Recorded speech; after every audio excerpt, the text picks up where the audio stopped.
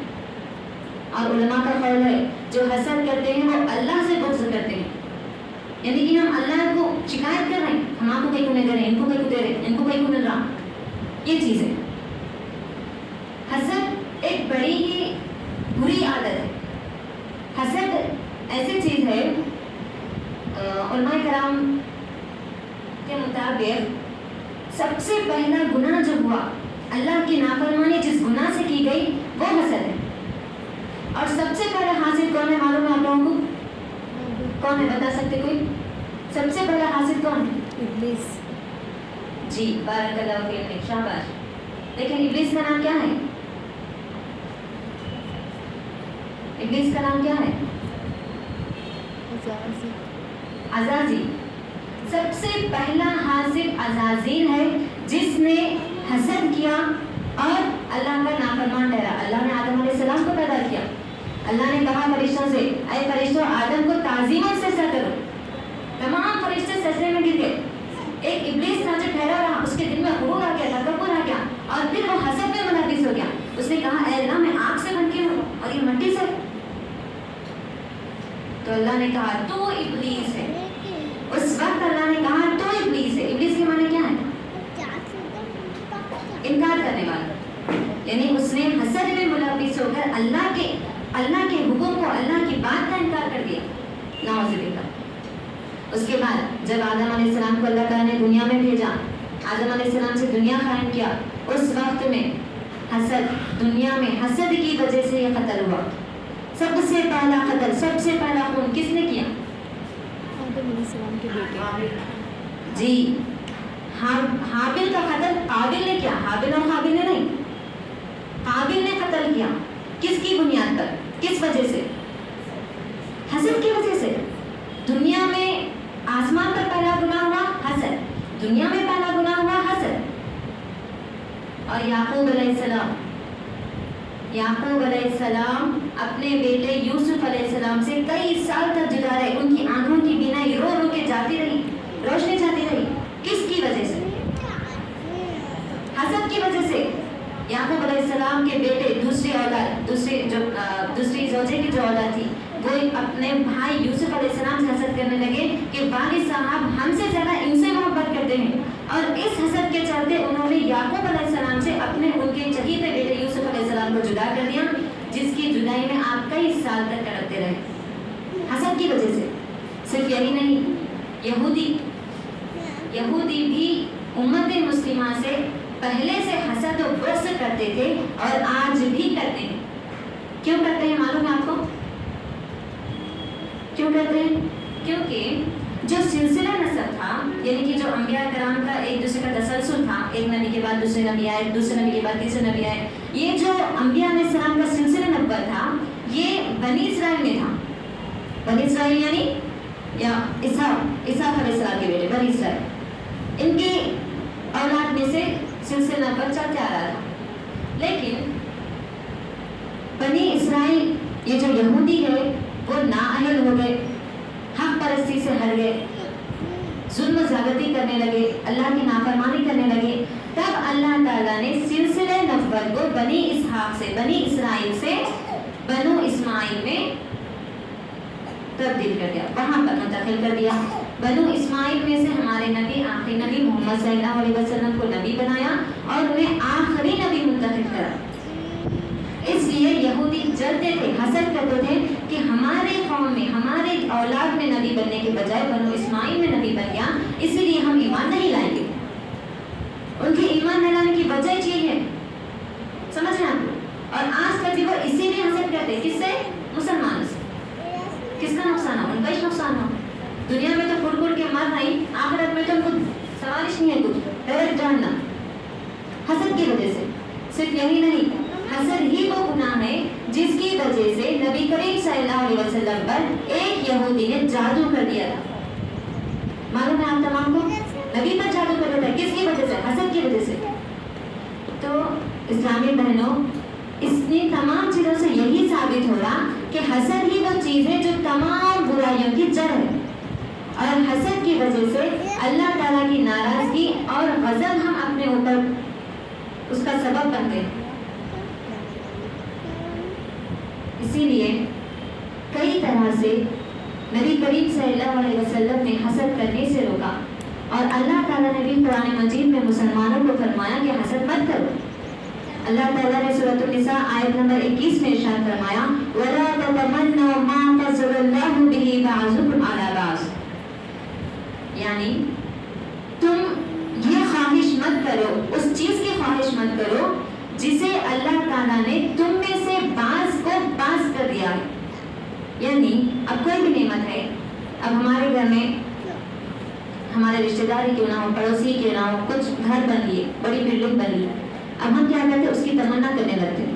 ارے ہمارے سامنے ایسا چھوٹا موٹا گھر تھا، 2 کمرے کا گھر تھا، اتنی بڑی بلڈنگ بنی ہے، کہاں سے آیا ہوں اتنا پیسہ لوگوں کو، میرے کو کہیں کو نہیں مل رہے پیسے، میں کب گھر بنتی ہوں آخر، میرا کب اتنی بڑی بلڈنگ بنتی. تمنا کرنا، خواہش کرنا. تو اللہ تعالیٰ یہی فرمایا تم لوگ ایسی خواہش مت کرو، بعض کو دیکھ کر یہ خواہش مت کرو کہ یہ مجھے مل رہا ہے. اسی طرح سے نبی کریم صلی اللہ علیہ وسلم نے فرمایا، صحیح مسلم کی روایت ہے، انس بن مالک رضی اللہ عنہ سے روایت ہے کہ رسول صلی اللہ علیہ وسلم نے فرمایا آپس میں ایک دوسرے سے حسد نہ کرو، آپس میں ایک دوسرے سے بغض نہ رکھو، آپس میں ایک دوسرے سے قطع تعلق نہ کرو، اللہ کے بندے بھائی بن جاؤ. دیکھیے، اور اسی طرح سے ابو داؤد کی روایت ہے، ابو ہریرہ رضی اللہ عنہ سے روایت ہے کہ نبی کریم صلی اللہ علیہ وسلم نے فرمایا ایاکم والحسد، حسد سے بچو، فإن الحسد یأکل الحسنات، یعنی اس لیے کہ حسد تمہاری نیکیوں کو کھا جاتا ہے. کما تأکل النار الحطب، اس طرح سے جیسے آگ لکڑیوں کو کھا جاتی ہے. دیکھیے اللہ محفظ نہ من ذالک، کتنی بڑی بات ہے. آپ تمام کو معلوم ہی ہوگا کہ آگ اگر کسی چیز کو پکڑتی ہے تو سیکنڈوں میں ختم کر دیتی ہے. حسد جو آج کل ہمارے ہر گھر میں ہر انسان کے اندر پایا جاتا ہے، اگر ہم حسد کی آگ میں جھلسنے لگیں گے، ملوث ہو جائیں گے تو ہماری نیکیاں کہاں جاتی ہیں. صبح فجر سے لگے ہوئے نماز پڑھ رہے ہیں، قرآن پڑھ رہے ہیں، روزے رکھ رہے ہیں، زکات دے رہے ہیں، صدقہ خیرات کر رہے ہیں، ہر چیز کر رہے ہیں، لیکن پھر کسی انسان کی کوئی چھوٹی سی نعمت دیکھ لیے، کسی کے ہاتھ میں کنگن آ گئی، ارے باپ کنگن دیے گئے تھے، کہاں سے دیکھی کیا رہی، اب تک تو دیکھش نہیں ملی، ختم، پورے دن کے نہیں کیا ایسے جل گئے جیسے لکڑی جل جاتی. اللہم احفظنا من ذلک. امام غزالی رحمہ اللہ اپنی کتاب احیاء العلوم میں ایک حکایت بیان کرتے ہیں، حکایت یعنی قصہ بیان کرتے ہیں. آپ لوگ نے اکثر تو سنے ہوں گے، پھر بھی میں بیان کرتے چلوں کہ ایک بادشاہ تھا، اس کا ایک نیک وزیر تھا. وہ وزیر ہمیشہ یہ بات کہتا تھا کہ اچھوں کے ساتھ اچھائی کرو، بروں کے لیے برائی کافی ہے. سنے ہوں گے آپ لوگ؟ نہیں سنے؟ چلیے اب سن لیجیے، بغور سماعت فرمائیں. بروں کے ساتھ برائی کافی ہے. تو اسی دربار میں ایک درباری تھا، ایک دوسرا شخص تھا. یہ انسان اندر سے اس نیک شخص سے اتنا حسد کرنے لگا کہ آخر کیا وجہ ہے، بادشاہ سے اس کی اتنی قربت کیوں ہے، بادشاہ اس کی بات دھیان سے کیوں سنتے، اس کو اتنی عزت کیوں دیتے، میری بس عزت کیوں نہیں. وہ حسد کے ہاتھ میں جلنے لگا، پکنے لگا، اس سے نفرت کرنے لگا. اور ایک دن یہ ترکیب کی، یہ سوچا کہ میں کسی بھی حال میں اسے اس بادشاہ سے دور کر دوں. اس نے چال چلی. کیا چال چلی اس نے؟ بادشاہ کے پاس آ کر کہتا ہے، اے بادشاہ سلامت، آپ کو پتا ہے فلاں جو آدمی ہے وہ آپ کے بارے میں برائی پھیلاتے پھرتا ہے، وہ کہتا ہے کہ آپ کے منہ سے بانس آتی ہے، بدبو آتی ہے. بادشاہ نے کہا نہیں، مجھے بالکل یقین نہیں ہے، ایسے کیسے میں یقین کر لوں، وہ نیک آدمی ہے، ہمیشہ نصیحت کرتا ہے. تو وہ حاسد کہتا ہے، بادشاہ کل آپ آزما لیجیے، کل جب آپ وہ دربار میں آپ کے سامنے آئے گا تو آپ اسے اپنے قریب کر لیجیے، پھر دیکھنا وہ آپ اپنے منہ پر اس طرح سے ہاتھ رکھ لے گا، اپنے منہ پر ہاتھ رکھ لے گا. تو بادشاہ نے کہا اچھا ٹھیک ہے، آزماتے ہیں. اگلے دن صبح صبح یہی حاسد آدمی اس نیک آدمی کی دعوت کرتا ہے، اسے اپنے گھر بلاتا ہے اور کھانے میں لہسن کھلا دیتا. آپ سب تو جانتے ہیں لہسن کی وہ کتنی خراب رہتی، لہسن کھلا دیتا ہے. اس کے بعد حالت میں وہ آدمی دربار میں جاتا ہے، بادشاہ کو پچھلے دن کی بات یاد آتی، بادشاہ اس کو اپنے قریب بلاتا ہے، بادشاہ کہتا ہے میرے قریب آؤ، وہ آدمی سہم جاتا، قریب تو جاتا لیکن اس حاسد کے کہنے کے مطابق وہ اپنے منہ پر ہاتھ رکھ دیتا۔ بادشاہ کو غصہ آ جاتا، نہ بادشاہ ہوتا کچھ بھی نہیں سمجھا رسول، بس یہ سمجھتا کہ ہاں حاسد صحیح تھا، حاسد نے بات صحیح کہی، یہ میرے بارے میں اس طرح سے سوچتا ہے۔ اس نے فوراً خط لکھا اور اس کے ہاتھ میں تھما دیا اور کہا کہ فلاں جگہ جاؤ، ایک گورنر ہے، اسے یہ خط دے دو۔ اس خط میں لکھا تھا جو شخص تمہیں یہ خط دے گا اسے قتل کر دو۔ یہ آدمی خط لے کر باہر نکلا، حاسد انتظار میں ٹھہرا ہوا تھا کہ کیا سزا ملی ہوگی، کیا کیا ہوگا بادشاہ نے، انتظار میں، خوشی میں تھا کہ میری چال کامیاب ہونے لگی۔ اچانک اس آدمی کے ہاتھ میں خط دیکھا، خط دیکھ کر پوچھنے لگا کہ یہ خط کیا ہے؟ وہ نیک آدمی بولا کہ بادشاہ نے کہا فلاں جگہ جانا ہے، گورنر کو دینا ہے۔ تو اس بادشاہ کی یہ ایک عادت تھی کہ جب وہ کسی کو انعامات دینا چاہتا تھا تو پھر تحائف دینا چاہتا تھا تو ایسے خط میں لکھ کر دوسرے کے گورنر کے پاس بھی جاتا تھا۔ تو یہ حاسد سمجھتا کہ شاید میرا پلان، میرا جو بھی ترکیب تھی وہ ناکام ہو گئی، اسی لیے بادشاہ کو اس نے کچھ ایسی بات کہی ہوگی جس کی وجہ سے بادشاہ خوش ہو گیا اور اسے انعامات کے لیے بھیجا۔ اس نے پھر سے حسد کرنی شروع کر دی۔ اس نے کہا لاؤ یہ خط مجھے دے دو، میں پہنچا دیتا ہوں۔ وہ خط لے کر سیدھا گورنر کے پاس پہنچتا، گورنر خط لیتا، خط کھولتا، خط کھول کر دیکھتا، دیکھنے کے بعد گورنر نہ کچھ کہنا نہ کچھ پوچھتا، فوراً اس کو خط اللہ کو دے دیتا۔ یہاں پر یہ جو نیک آدمی ہے وہ بادشاہ کے دربار میں پہنچتا، بادشاہ پوچھتا ارے تم کیسے؟ بادشاہ وہ آدمی کہتا کہ اے بادشاہ سلامت، میں باہر گیا تھا، وہ شخص ملا مجھے، اس نے کہا کہ میں لے کے جا کر دیتا ہوں تو میں نے دے دیا۔ بادشاہ نے کہا اچھا ٹھیک ہے۔ اتنی دیر میں اس آدمی کی ناش پہنچ جاتی، وہ بھی ناش میں بھوسا بھری ہوئی، کیونکہ بادشاہ غصے میں تھا، اس نے حکم دے دیا کہ اسے قتل کرو، اس کی ناش میں بھوسا بھر کے میرے پاس بھیجو۔ بادشاہ دیکھتا ہے وہ مر چکا، حاسد مر چکا، وہ آدمی نیک آدمی پریشان، اس کی موت کیوں ہو گئی؟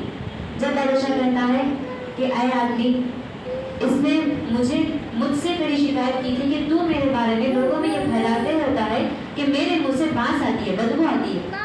تو وہ نیک آدمی کہتا ہے کہ اے بادشاہ سلامت، میں نے کبھی ایسا نہیں کہا۔ تو بادشاہ کہتا ہے اچھا، تو پھر جس دن میں نے تمہیں قریب آنے کے لیے کہا تھا اس دن تم نے منہ پر ہاتھ کیوں لگایا تھا؟ تب ایک آدمی کہتا ہے کہ اے بادشاہ، یہ جو آدمی تھا اس نے میری دعوت کی تھی، اس نے مجھے لہسن کھلایا تھا، اور جب میں آپ کے سامنے آیا تو میں نے یہ گوارا نہیں کیا، میں نے یہ پسند نہیں کیا کہ میرے منہ کی لہسن کی بدبو آپ کو سونی پڑے، اس سے آپ کو دشواری ہو، اسی لیے میں نے اپنے منہ پر ہاتھ لگا لیا تھا۔ تو بادشاہ کہتا کہ واہ صحیح کہتے ہو تم، بروں کے لیے برائی ہی کافی ہے۔ اور اللہ نے بھی کیا ہی سچ فرمایا، وَلَا يَحِيقُ الْمَكْرُ السَّيِّئُ إِلَّا بِأَهْلِهِ، یعنی بری تدبیر کرنے والوں کی برائی انہی پر پڑتی ہے۔ دیکھیے اس ایک حکایت سے معلوم ہو رہا کہ جو حسد کرتے ہیں، حسد کی آگ میں جلتے ہیں، حسد سے دوسروں کا برا چاہتا ہے، انہی پر برائی پڑتی ہے، دوسروں کا کوئی برا نہیں ہوتا۔ حسد کی جہاں تک بات ہے صرف برائی ہی برائی ہے۔ حسد انسان کو اتنا نقصان پہنچاتا ہے کہ اس کی دنیا تو دنیا آخرت بھی خراب ہو جاتی ہے۔ حسد نفرت کی آگ پیدا کرتی ہے، حسد گھروں میں دشمنی پیدا کرتی ہے، حسد معاشرے میں فساد پھیلاتا ہے، حسد سے انسان ڈپریشن اور نفسیاتی بیماریاں، چڑچڑاپن اور کمتری کا شکار ہو جاتے ہیں۔ حسد سے صرف نقصان ہے اور کچھ نہیں، اور حسد ہی تمام برائیوں کی جڑ ہے۔ اسی لیے نبی کریم صلی اللہ علیہ وسلم نے فرمایا حسد منافق کی علامت ہے، مومن کبھی حسد نہیں کر سکتا۔ اور متفق علیہ کی روایت ہے، انس بن مالک رضی اللہ عنہ بیان کرتے ہیں کہ ہم تمام ایک دینی مجلس میں بیٹھے ہوئے تھے، نبی کریم صلی اللہ علیہ وسلم نے فرمایا ابھی تمہارے سامنے ایک جنتی آدمی آنے والا ہے۔ تمام لوگ دروازے کی طرف دیکھنے لگے کہ کون آئے گا۔ ایک انصاری صحابی وضو بنائے ہوئے داڑھی سے ان کے وضو کا پانی وہ حاضر ہوئے.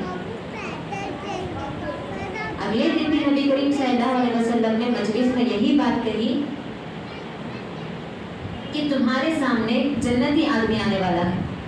اور اس بار بھی وہی انصاری صحابی حاضر ہوئے. تیسرے دن بھی نبی کریم صلی اللہ علیہ وسلم نے یہی بات کہی اور وہی انصاری صحابی حاضر ہوئے.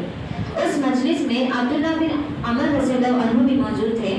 انہیں تشویش ہونے لگی کہ آخر ایسا کون سا عمل ہے جس کی وجہ سے اللہ تعالیٰ نے ان صحابی کو جنتی کہہ دیا.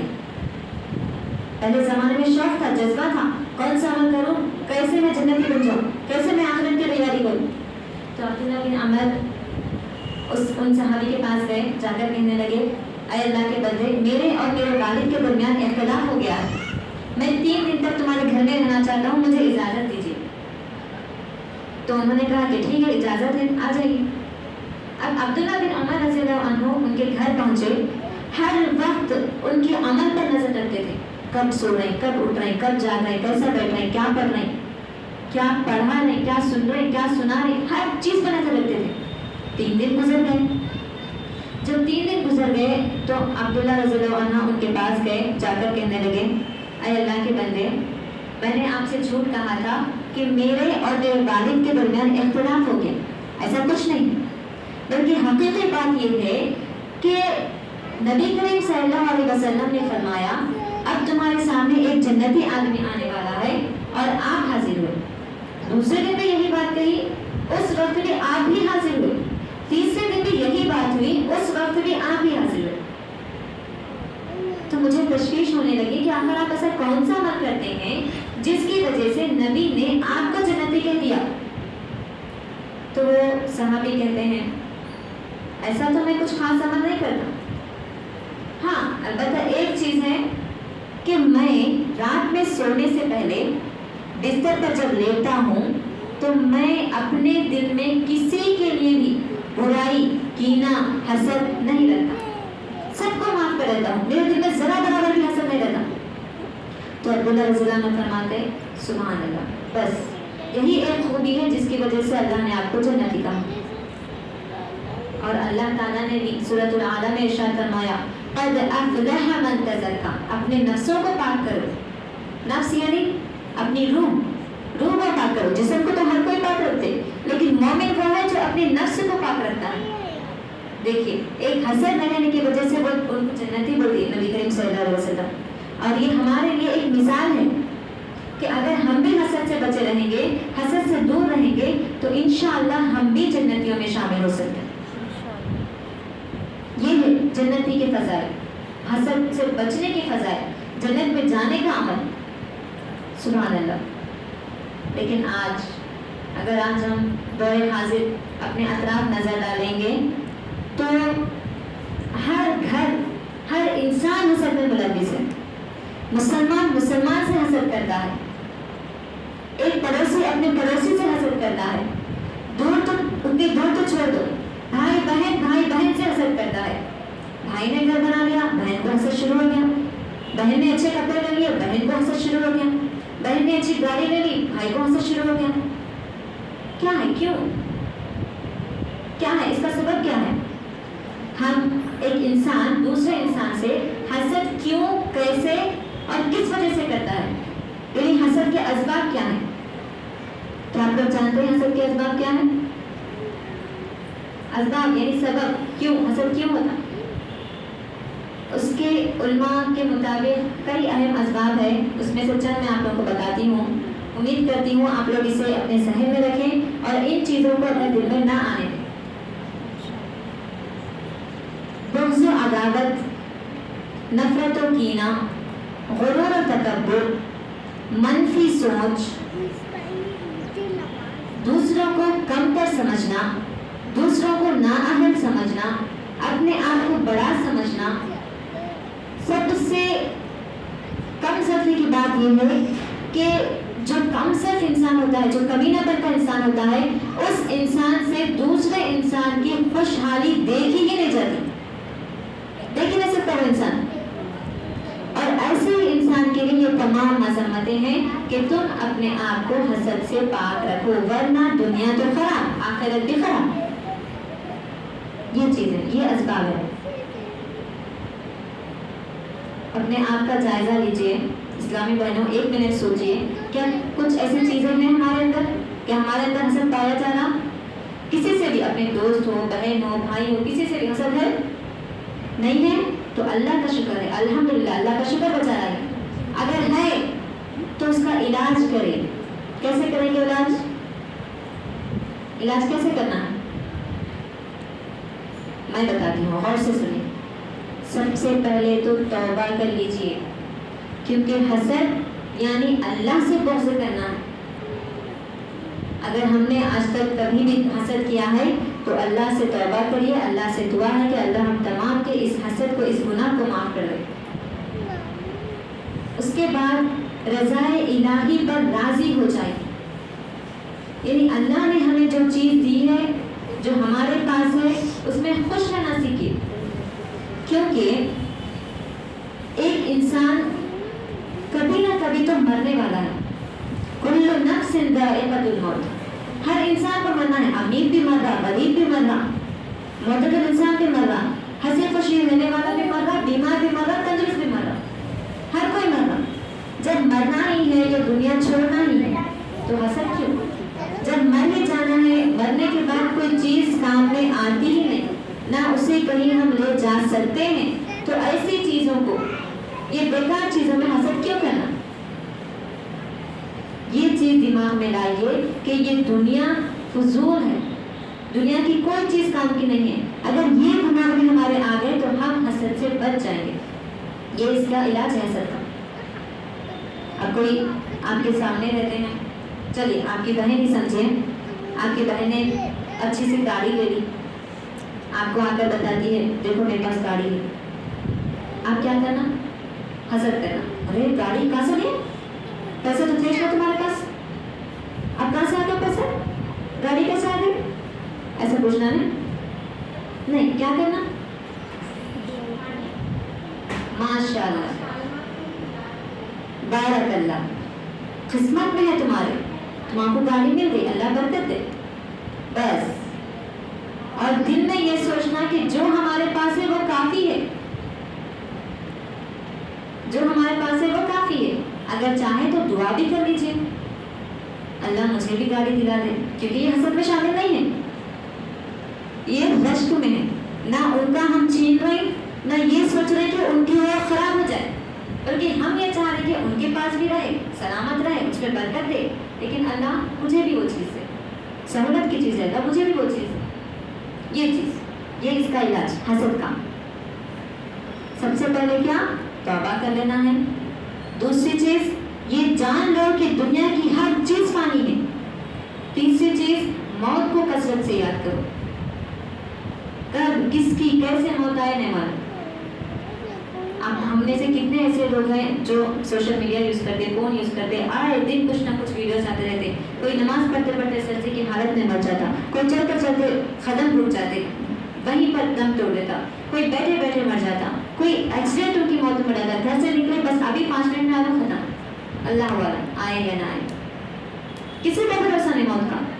تو موت کو اگر ہم کثرت سے یاد رکھیں گے تو حسد ہمارے دل میں پیدا نہیں ہوتا.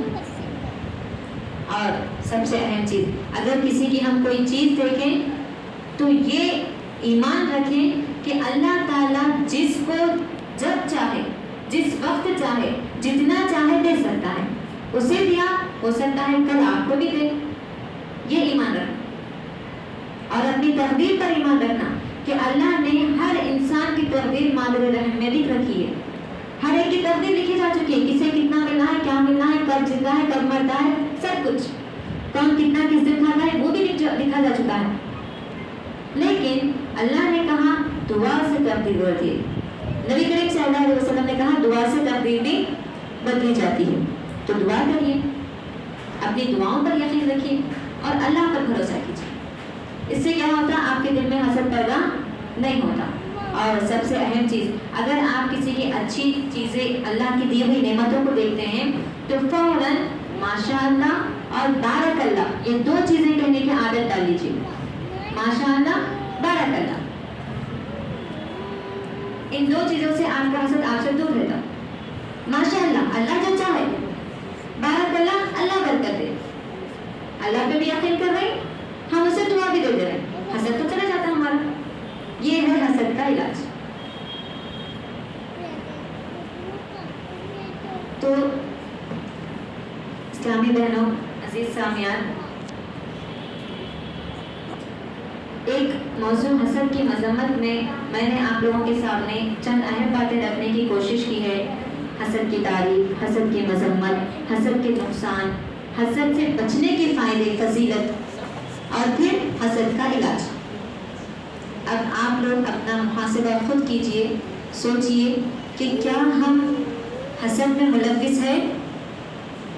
اگر نہیں تو اللہ کا شکر ادا کیجئے.